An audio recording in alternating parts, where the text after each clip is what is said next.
اهلا وسهلا بحضراتكم في حلقه جديده من على قناه من قلب التاريخ. مع حضراتكم محمد سلام. يا ريت اول حاجه تعملوها انكم تدوسوا لايك وتدوسوا على زر الاشتراك وتفعلوا الجرس عشان يوصلكم كل جديد.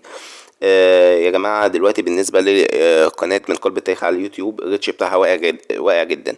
يا ريت كل اللي بيتابع القناه بتاعتي على التيك توك او كواي، يا ريت يروح على قناه اليوتيوب ويعمل لايك ويدوس على زر الاشتراك علشان القناة متابعينها يزيدوا، لان الريتش بتاعها واقع جدا. هو طبعا حضراتكم اللايك او الاشتراك مش هيفرقوا معاكم، لكن هيفرقوا معايا ومع القناة. يا ريت حضراتكم كلكم، كل اللي بيتابع القناة على منصة تيك توك او كواي يروح على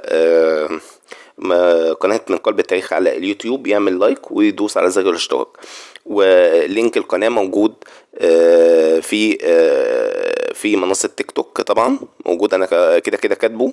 وطبعا في كواي طبعا انا في كل فيديو بكتب اللينك بتاع القناة على اليوتيوب. ان شاء الله النهاردة هنتكلم عن معركة من المعارك المهمة اللي حصلت في التاريخ وقام بها الجيش المصري. طبعا المعركة دي كانت من الأسباب اللي خلتنا نحرر بيها القدس. طبعا هي معركة حطين عام 1187.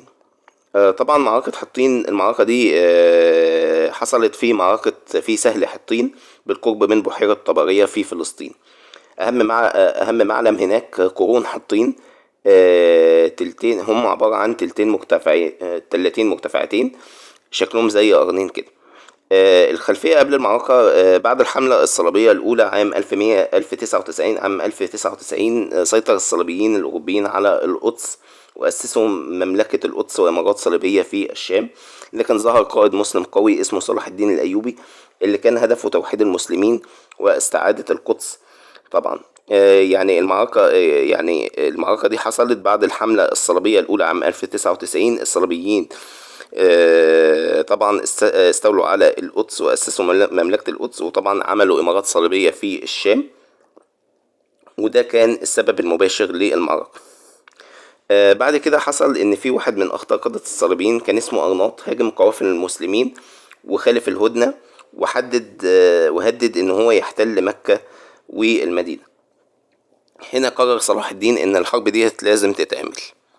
بالنسبة للجيشين، الجيش المسلمين كان جيش المسلمين أو الجيش المصري. طبعا القائد صلاح الدين الأيوبي كان عدده حوالي من 30,000 ل 40,000، ومميزاته كانت سرعة الحركة واستخدام ذكي ل استخدام ذكي طبعا للبيئة ووحدة الصف. أما بالنسبة لجيش الصليبيين، كان القائد بتاعه اسمه جي دي لوزينيال. العدد بتاعه كان حوالي 20,000 ل25,000، وكان مع أرناط وفرسان الهيكل كان أقوى قوته. خطة صلاح الدين الأيوبي طبعا كانت بأهم الخطوات اللي عملها إن هو عمل على استفزاز الصليبيين. هاجم مدينة طبرية علشان يجبرهم يخرجوا منها، وقطع المياه. سيطر طبعا على مصادر المياه وأجبرهم يمشوا في الحر والعطش. طبعا استخدم أسلوب الحرب النفسية، إن هو حرق الأعشاب طبعا مع الدخان والحرارة والإرهاق. كان في تطويق كامل على الصليبيين وحاصرهم عند قرون حطين. النتيجة ان الجيش الصليبي وصل منهك جدا قبل القتال ما يبدأ اصلا. وبالنسبة لسجل المعركة بدأت يوم 4 يوليو عام 1187. الصليبيين كانوا عطشانين ومرهقين ومحاصرين. الضربة القاضية كانت عبارة عن هجوم شامل من قوات صلاح الدين وانهيار صفوف الصليبيين بسرعة. النتيجة طبعا هزيمة ساحقة للصليبيين، مقتل وأسر آلاف الجنود وأسر الملك جي دي لوزينيان. نهاية أرناط، حيث تم إعدامه على يد صلاح الدين بسبب خيانته. أهم النتائج التاريخية تحرير القدس بعد المعركة. بشهور قليلة صلاح الدين استعاد القدس بعد 88 سنة من الاحتلال. وانهيار قوة الصليبيين، فقدوا أهم جيش لهم. وبداية الحملة الصليبية الثالثة، حيث إن أوروبا اتصدمت وبدأت حملة جديدة بقيادة ريتشارد قلب الأسد. المعركة كانت محسوبة جدا قبل ما تبدأ. طبعا بسبب العطش صلاح الدين استخدم البيئة كسلاح. الصليبيين ارتكبوا غلطة قاتلة بترك المياه، وأرناط كان السبب الرئيسي في الحرب. تم أسر معظم قادة الصليبيين، وكان كانت أكبر هزيمة للصليبيين في الشرق. صلاح الدين طبعا ما قتلش الأسرى عشوائية، عدا أرناط. المعركة استمرت يوم واحد تقريبا، وبعدها سقطت مدن صليبية كثيرة مباشرة ومهدت الطريق لتحرير القدس بالكامل. طبعا بالنسبة المعركة دي كانت جت بعد كفاح طويل. طبعا صلاح الدين مش هو اللي كان بدأ الكفاح دوت، اللي كان بدأ الكفاح دوت ضد الصليبيين كان واحد اسمه عماد الدين زنكي. ده كان حاكم حلب والموصل. ده كان أول قائد مسلم يبدأ الهجوم الحقيقي على الصليبيين، وأهم إنجاز له إن هو استعاد مدينة الروح عام 1144، أول إمارة صليبية في الشرق تسقط. ده كان أول شرخ كبير في قوة الصليبيين. بعد عماد الدين زنكي طبعا كان في واحد اسمه نور الدين محمود. ده ابن عماد الدين زنكي. ده من أهم القادة في التاريخ الإسلامي. أهم أدواره إن هو وحد الشام، دمشق وحلب، ونشر فكرة الجهاد ضد الصليبيين، وبنى جيش قوي ومنظم، وأرسل قائده صلاح الدين الأيوبي إلى مصر. صلاح الدين طبعا كان تلميذ نور الدين محمود، وبعد وفاته سيطر على مصر والشام وكمل مشروع توحيد المسلمين، وبعدها حصلت معركة حطين.